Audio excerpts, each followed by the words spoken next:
Now, as I pointed out earlier in the week, last year, 2023, has been officially confirmed as the warmest on record, just under 1.5 degrees warmer than the long-term average before we human beings started burning fossil fuels. As to here in the UK, last week the Met Office reported we experienced our second warmest year on record.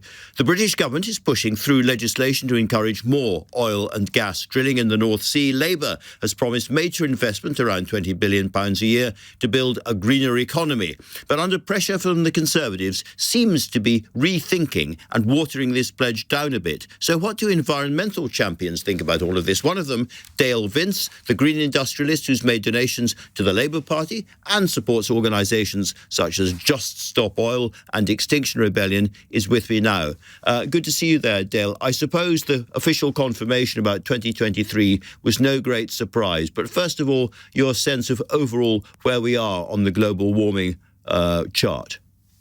Yeah, good to be with you again. If it's not too late, Happy New Year.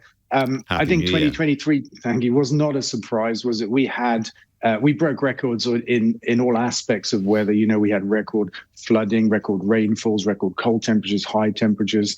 And, you know, this is entirely consistent with the climate crisis models that we've been hearing about for decades now. I think the rate of climate change, climate crisis is accelerating. This week, it was forecast by US and European scientists that we will breach the 1.5 degree threshold set at the Paris Accord, agreed upon by the entire world, including Britain. We will breach that 6 years early. We'll do it this year in 2024. And that's got to be a cause for concern. And we know that fossil fuels are the main driver of this. The UN have said it's moral and economic madness to pursue more fossil fuels. And that's exactly what our government is doing. At this stage in the electoral cycle, you know, parties make promises and pledges about the future, and they're relatively sort of delicate and flammable flowers. And an election is like a blowtorch, which is applied to all of those. And under that blowtorch, you're going with my metaphor here. Under that blowtorch, the Labour £28 billion annual promise of a green revolution seems to be shrivelling somewhat. It's now down to about £20 billion, and it's going to be delayed halfway through the electoral cycle if Labour win. And now we're hearing that it may be diluted further. What would your message be to Labour Party people who are saying we just can't afford this target for the Tories to go after in election year? We just have to dodge a bit. Yeah, I would say actually, stick to your guns is the message I think that Andy Burnham put out this week as well. I would echo that. When you get under the skin of these issues, we don't actually need public money to get to 100% green electricity on the grid. Already onshore wind and onshore solar can be built without public money. We're building the solar version right now. Onshore wind has been banned by the Tories for the last decade. A simple change to the planning regulations will enable that to come back. And without public money, without borrowing to invest, we can get to 100% green electricity on the grid that way. So that's what I would say. That's really interesting. So in a sense, what you're saying is don't get hung up on 20 billion or 28 billion or 18 billion or whatever. Don't talk about those numbers. Talk about the end result of all of this. Yes, that's right. And we don't need to invest public money. I think there's a good case for doing so. Labour have the concept of the Great British Energy Company, under which we would publicly own the next 50% of green electricity sources that we need to build to get to 100%, rather than allow foreign companies to own them and have the profits from that, keep them in public ownership. But if we did choose public ownership as the model, then it's an entirely business-like decision to borrow money to invest, to build something that pays off its own debt. It's not a burden on the public, it's a benefit. For every pound that we invest in renewable energy, we get twice as many jobs and 2.5 times the GDP growth that we do for every pound we invest in fossil fuels. It's an economic no-brainer to invest in green energy, even if we do choose to do it ourselves rather than let the private markets do it.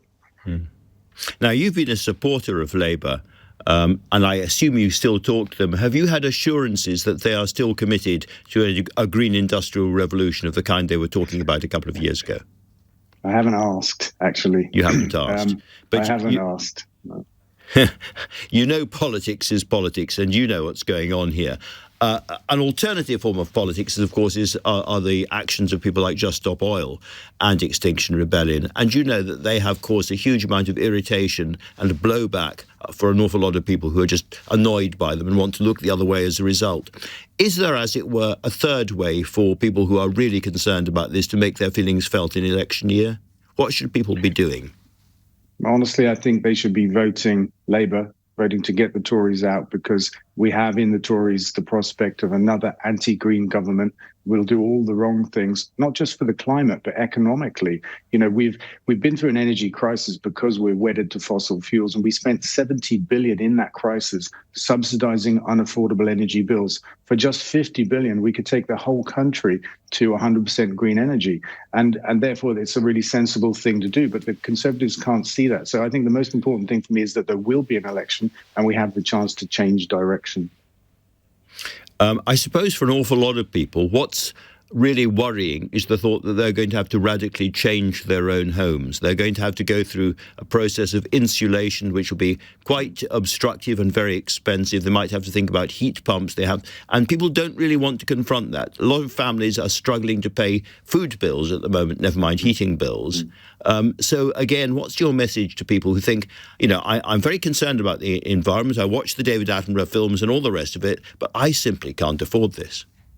Yeah, I think it's a good point. I think there is and there should be government help with insulation for people that can't afford it. It's actually not that disruptive, insulation, and it's the place where we get the biggest return for every pound that we spend. We just avoid using energy by having better insulated homes. That's a great thing. I think there should be a national program to solarize our rooftops. We've done a study that shows a quarter of all the electricity we need to build next to get to 100% could be built on our rooftops. We can involve people then in the green revolution. They can have the benefit directly of that. And I think that should go alongside insulation as a national program. When it comes to heat pumps, I think they're the wrong choice. It's been chosen by this government. The costs are incredible and they will add to everybody's energy bill instead of reducing them. What we have to do there is do something differently, make a different kind of gas to put in the grid, not turn our back on the gas grid, but change the gas in it. Dale Vince, I always greatly enjoy talking to you. Thank you very much for joining LBC this evening. Much appreciated.